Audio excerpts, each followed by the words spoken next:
क्या आप जानते हैं कि हमारे घरों तक जो भी अनाज आता है, जैसे दाल, चावल या कोई भी अनाज जो रोजाना हमारे किचन में पकाया जाता है, वो आखिर आता कहाँ से है और इतना साफ प्रोडक्ट हमें कैसे मिलता है? इन्हीं सब सवालों के जवाब आज मैं आपको दूंगी और एक ऐसी शख्सियत और एक टेक्नोलॉजी से भी रूबरू कराऊंगी जिन्होंने इस तकनीक को भारत में एक मुकाम दिलाया। तो आइए जानते हैं इस टेक्नोलॉजी को और मिलते हैं कार्टर यूनिक के डायरेक्टर मिस्टर रविंदर मान से और जानते हैं कि आखिर क्या है वो टेक्नोलॉजी और किस तरह से इस काम को बखूबी कर पाती है।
आपकी जर्नी के बारे में और इस टेक्नोलॉजी के बारे में आज जानना चाहूँगी और हमारे जो दर्शक हैं उनको भी मैं बताना चाहूँगी कि किस तरह से कार्टर ग्रुप शुरू हुआ और कहाँ कहाँ पर आज कार्टर ग्रुप मौजूद है और क्या क्या जो उपलब्धियाँ और जो अचीवमेंट्स कार्टर ग्रुप ने हासिल किए हैं कहाँ कहाँ पे।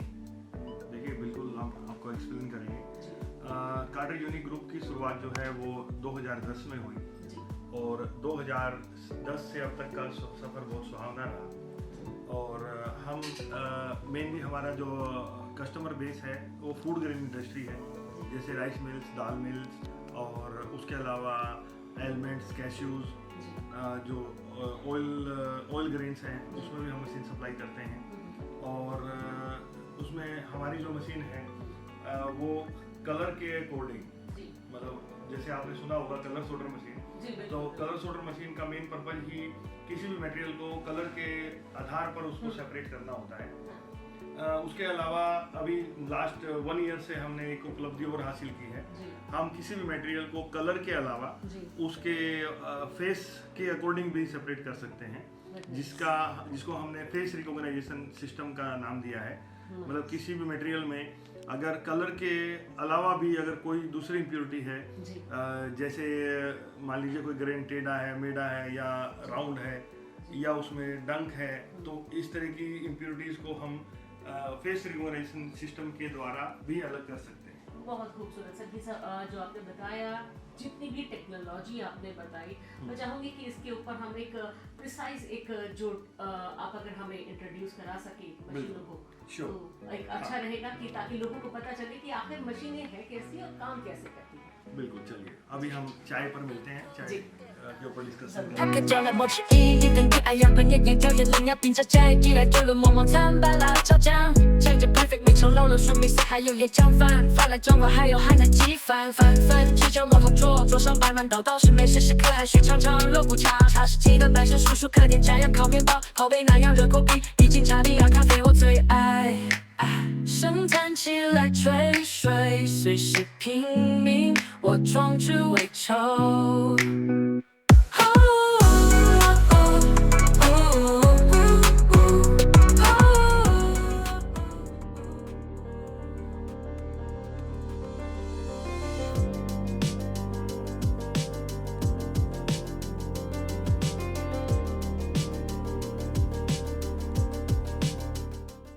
जिसकी हम अभी चर्चा कर रहे थे। जी।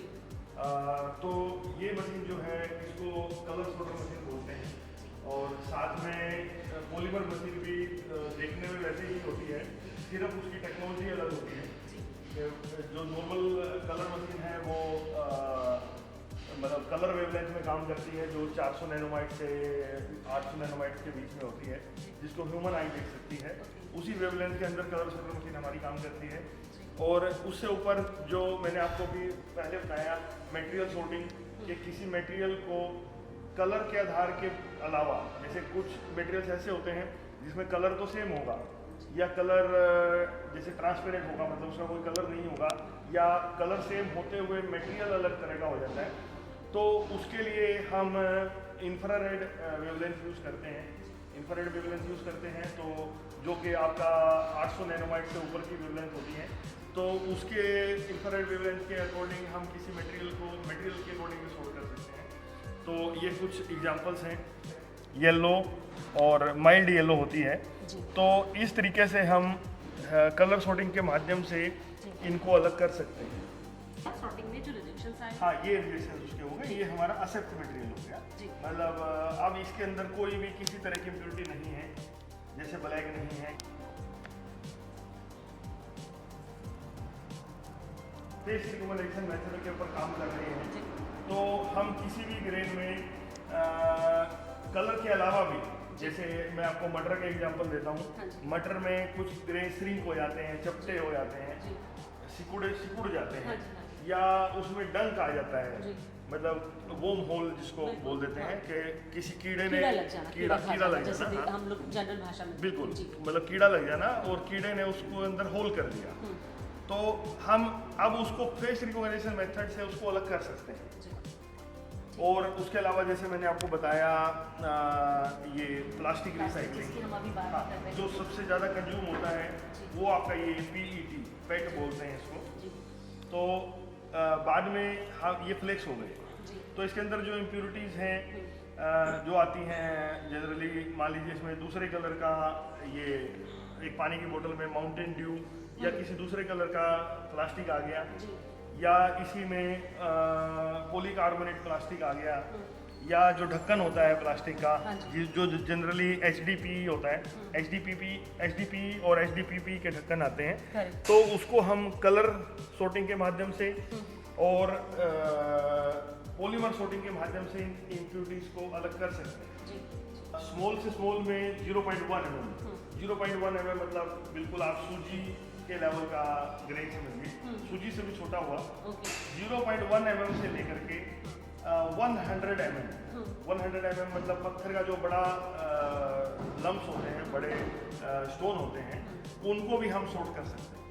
ये तो टेक्नोलॉजी है, सॉर्टिंग की इंडस्ट्री में आप तो सर एक क्रांति लेकर के आए हैं आप। बिल्कुल, और हमारा प्रयास निरंतर जारी रहता है कि हम अपने कस्टमर्स को जो है हमारी नई तकनीक से रूबरू कराते हैं।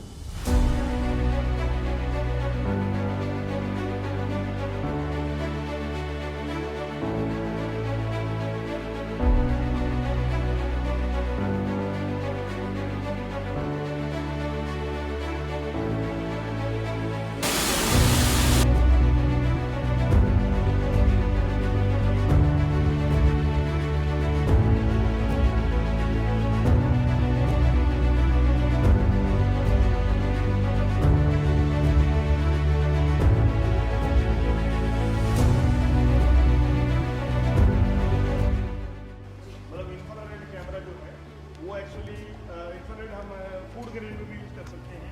मान लीजिए फूड ग्रेन में कोई कांच या कोई सेम कलर का पत्थर, वाइट कलर का पत्थर अगर आ जाता है, तो अगर सेम कलर हुआ तो कलर कैमरा से वो मिस हो सकता है।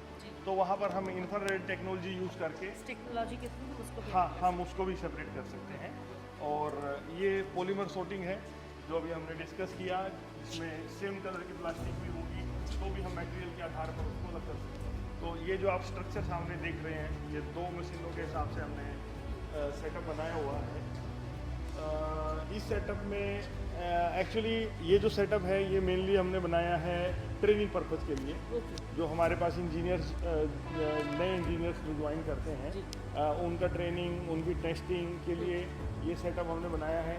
और जो कस्टमर्स अपने ऑपरेटर्स की ट्रेनिंग के लिए भेजना चाहते हैं वो भी हमारे यहाँ भेजते हैं टाइम टू टाइम। और ऑपरेटर्स की ट्रेनिंग के लिए हमने सेटअप बनाया है। एक ही बार में हम तकरीबन 40 से 50 ऑपरेटर्स को सेम टाइम पर ट्रेनिंग यहाँ पर दे सकते हैं। उनको मशीन समझा सकते हैं, उनसे मशीन चलवा मतलब सकते अगर हैं। कहा जाए तो क्या आप अपनी आर्मी को यही प्रिपेयर करते हैं? बिल्कुल सही कहा आपने। हमारी जो आर्मी है वो यहाँ प्रिपेयर होती है और जो कस्टमर्स की आर्मी है उसको भी ट्रेनिंग यहाँ देते हैं। उसके अलावा हम कंप्रेसर्स मशीन, पैकेजिंग मशीन उसमें भी डील करते हैं। ये हमारा स्टोरेज सेक्शन है। यहाँ पर जो मशीनें हैं वो आप देख रहे हैं। एक सिंगल टाइम में हम तकरीबन 80 से 100 मशीनों का हमारा स्टॉक रहता है। तो क्योंकि कुछ कस्टमर्स की रिक्वायरमेंट होती है, उन्हें रिक्वायरमेंट एक गुड नंबर ऑफ मशीन्स यहाँ पे अवेलेबल है आपके बिल्कुल, पास। मतलब आप कहें तो इंडिया के अंदर सबसे कलर सॉर्टर में सबसे लार्जेस्ट मैं हमारा है। रिसर्च भी मैंने किया था आपके पास यहाँ पर आने से पहले। मैं देख रही थी कि अगर इम्पोर्ट डाटा भी अगर हम देखें तो शायद कार्टर यूनिक सबसे अव्वल नजर आता है। बिल्कुल, अगर आप देखें तो हम एक्चुअली बल्क क्वांटिटी में विश्वास करते हैं। हाँ। क्वांटिटी एंड क्वालिटी दोनों में हम विश्वास करते हैं। सर एक बहुत अच्छी जर्नी आपकी रही है और एक मुझे लगता है कि कार्टर यूनिक ग्रुप में काफ़ी आपने जो माइलस्टोन थे उनको अचीव किया है और एक बहुत अच्छा अचीवमेंट हासिल भी किया है जो अपनी जर्नी के अंदर है। हाँ बिल्कुल, आप देखिए अभी इंडिया के अंदर कलर सॉर्टर इंडस्ट्री में जी हमारा सबसे बड़ा वॉल्यूम है। लास्ट 4 ईयर से सबसे बड़ा वॉल्यूम हमारा रहा है। जी और हम मशीन की सेल से ज़्यादा उसके सर्विस पर फोकस करते हैं। मतलब अभी आप देखें हमारा total more than 100 engineers all over India हमारी कंपनी में है। और हमारी कोशिश रहती है with in 24 hours, with in same day हम मशीन किसी भी तरह की प्रॉब्लम हो उसको हम रेक्टिफाई करने की कोशिश करते हैं और करते भी हैं। फिर बात की फूड ग्रेन इंडस्ट्री इंडिया की सबसे बड़ी इंडस्ट्री है।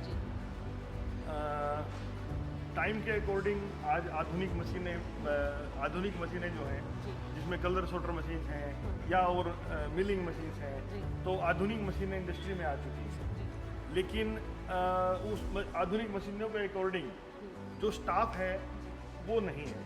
स्टाफ नहीं है, मतलब मैक्सिमम मतलब उनको ऑपरेट करने के लिए हाँ, वेल ट्रेंड स्टाफ नहीं है और स्टाफ की बहुत कमी है इंडस्ट्री के अंदर। जिस स्पीड से मशीनें इंक्रीज हुई हैं उस स्पीड से स्टाफ इंक्रीज नहीं हो पाया है। तो आगे हमारा जो एम है वो है इंडस्ट्री के अंदर ये जो ऑपरेटर्स या फोरमैन की प्रॉब्लम है, जो शॉर्टेज है या उनकी गुणवत्ता की जो कमी है, उसको दूर करने के लिए हम एक ट्रेनिंग इंस्टीट्यूट स्टार्ट कर रहे हैं जिसमें हम जो अभी करंट ऑपरेटर्स और करंट फोरमैन जो वर्किंग कर रहे हैं उनको भी ट्रेनिंग प्रोवाइड करेंगे।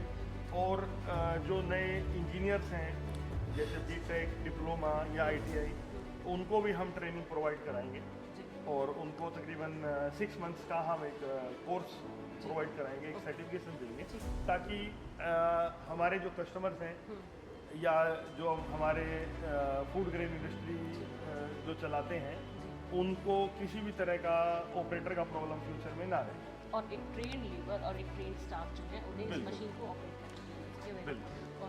देखिए क्या होता है, अगर मान लीजिए हम मशीन अच्छी प्रोवाइड करते हैं लेकिन अगर उसको चलाने वाला ऑपरेटर ट्रेन नहीं है तो भी मशीन अपना पूरा रिजल्ट नहीं दे पाएगी, 100% रिजल्ट नहीं दे पाएगी। तो हम उस पे वर्किंग कर रहे हैं कि हमारे अलावा भी, जैसे हमारे अलावा जो दूसरे हमारे कंपटीटर्स हैं या जो दूसरे सप्लायर्स हैं, हम उनकी भी प्रॉब्लम किसी तरीके से सोल्व करें। करेक्ट तो उनके लिए भी प्रॉब्लम है। जी। अगर हम ऑपरेटर्स को ट्रेनिंग प्रोवाइड करते हैं तो ये पूरी इंडस्ट्री की प्रॉब्लम सोल्व होगी, सिर्फ हमारी नहीं होगी, कस्टमर्स की भी होगी, हमारी भी होगी, हाँ। हमारे कंपटीटर्स की भी होगी। हम इसमें हम ये चाहते हैं कि सबका मतलब कार्टर यूनिक ग्रुप इस पद्धति पर विश्वास नहीं रखता, क्या तेरा क्या मेरा वाला। हाँ, नहीं करते बिल्कुल। हम ये चाहते हैं कि सबका भला हो। जी। जैसे कलर सोल्डर इंडस्ट्री के अलावा कलर सोल्डर इंडस्ट्री में तो जैसे मैंने आपको बताया, हम नई नई तकनीकों पे काम कर ही रहे हैं। उसके अलावा जो अभी नेक्स्ट प्रॉब्लम है ऑपरेटर्स के बाद, जो ऑपरेटर से भी बड़ी प्रॉब्लम है वो है लेबर। मतलब जैसे जो पैकेजिंग में जनरली ज़्यादातर जो लेबर है वो पैकेजिंग और लोडिंग में इन्वॉल्व होती है। तो अब आगे फ्यूचर में लेबर की प्रॉब्लम बहुत बढ़ती जा रही है, अभी भी है और आने वाले समय में और बढ़ेगी, क्योंकि मजदूर का बेटा मजदूर नहीं बनना चाहता। सही बिल्कुल सही। तो अब समय वो आ चुका है कि हमें लेबर को रिप्लेस करके उसकी जगह पर हम मशीनरी से वर्किंग करें। तो नेक्स्ट हमारी जो स्टेप है उसमें हम ऑलरेडी अग्रसर हैं। तो पैकेजिंग में जो भी 1 किलो, 5 किलो या 50 किलो की जो पैकिंग होती है, जिसमें लेबर के द्वारा होती है, उसको हम फुल्ली ऑटोमेटिक, मतलब उसमें कोई भी किसी भी तरह की लेबर इन्वॉल्व नहीं होगी। आपने जस्ट बैग रखने हैं और पैकेजिंग, स्टिचिंग या सीलिंग हो करके रेडी बैग आपको मिल जाएगा। देखिए, मैं खुद जो है सर्विस फील्ड से रहा हूँ। मतलब अपनी कंपनी स्टार्ट करने से पहले मैं एज ए सर्विस इंजीनियर रहा हूँ। मैंने एज ए सर्विस इंजीनियर मशीनों के ऊपर वर्किंग की हुई है। तो मैं सर्विस की महत्वता को मैं समझता हूँ कि सर्विस जो है वो सेल्स से बहुत ज़्यादा इम्पोर्टेंस रखती है। मतलब मैं ये इस चीज़ में विश्वास करता हूँ कि जो सेल्स है वो तो आपके कस्टमर कर देते हैं, आपको सेल्स खुद करने की जरूरत नहीं है। आप सिर्फ अपने मार्केट में स्टेबल होते हैं तो माउथ कन्वेंस होते हैं। बिल्कुल, मतलब आप अपने एग्जिस्टिंग कस्टमर्स को अच्छी सर्विस प्रोवाइड करिए। उनको हम अच्छी सर्विस प्रोवाइड करते हैं तो सेल्स हमारे कस्टमर्स कर देते हैं, हमें उस पर एफर्ट ज़्यादा करने की जरूरत नहीं होती सेल्स पे। तो हम अपना फोकस सिर्फ और सिर्फ सर्विस के ऊपर रखते हैं। सेल्स के ऊपर जो है हम सिर्फ कस्टमर रिकमेंडेशन के ऊपर हम आगे बढ़ रहे हैं। और मैं ये समझता हूँ कि कस्टमर रिकमेंडेशन ही सेल्स का सबसे अच्छा मेथड है। सर, एक बड़ा, एक छोटा, मतलब एक कहने को तो बड़ा पॉइंट है, बट एक छोटी सी बात ये भी आती है कि हम कोई भी इलेक्ट्रॉनिक या कोई इलेक्ट्रिक पार्ट मशीन अगर लेने चाहते हैं तो उसका सबसे बड़ा इशू आता है कि पार्ट्स की अवेलेबिलिटी। बिल्कुल। सर्विस के बाद भी अगर हम देखते हैं तो उसमें आता है कि अगर मेरे घर में अगर छोटी सी कोई मशीनरी है और मैंने उसको सर्विस लेवल पे अगर किसी सर्विस इंजीनियर को बुलाया है तो समटाइम्स कस्टमर इंजीनियर का कहना ये होता है कि मेरे पास सो एंड सो पार्ट जो है that is not available at that time. तो वो इशू कैसे रिजॉल्व करना है? देखिए, जैसे मैंने आपको बताया, सर्विस इंजीनियर हमारे पास क्वालिफाइड सर्विस इंजीनियर्स हैं all over India. More than 100 engineers हमारे पास ऑल ओवर इंडिया हैं, डिफरेंट डेस्टिनेशंस पर हैं। और वो हम इस तरीके से मैनेज करते हैं कि एक इंजीनियर के पास 30 मशीन्स हों, 30 मशीन्स हों, तो 30 मशीन्स के अकॉर्डिंग हमारा एक इंजीनियर को हम अपॉइंट करते हैं। और अब आ जाती है बात स्पेयर पार्ट्स की। देखिए, ऐसी अगर कोई भी मशीनरी ऐसी दुनिया में नहीं है जिसको आप ये कह सकें कि कभी ख़राब नहीं होगी। ख़राब कोई भी चीज़ हो सकती है, लेकिन कितने जल्दी वो सोल्व होती है ये मैटर करता है। तो उसके लिए हमारे पास हम बहुत बड़ी क्वांटिटी में स्पेयर पार्ट का स्टॉक रखते हैं। बहुत शुक्रिया सर, बहुत अच्छी बात है। और टेक्नोलॉजी में मैं चाहूँगी, उम्मीद करूँगी कि आप जो है आगे और ज़्यादा इसमें उम्दा प्रयास करते रहें और ज़्यादा अचीवमेंट्स को हासिल करें। बहुत बहुत शुक्रिया सर। थैंक यू, बहुत अच्छा लगा आपसे। Thank you sir.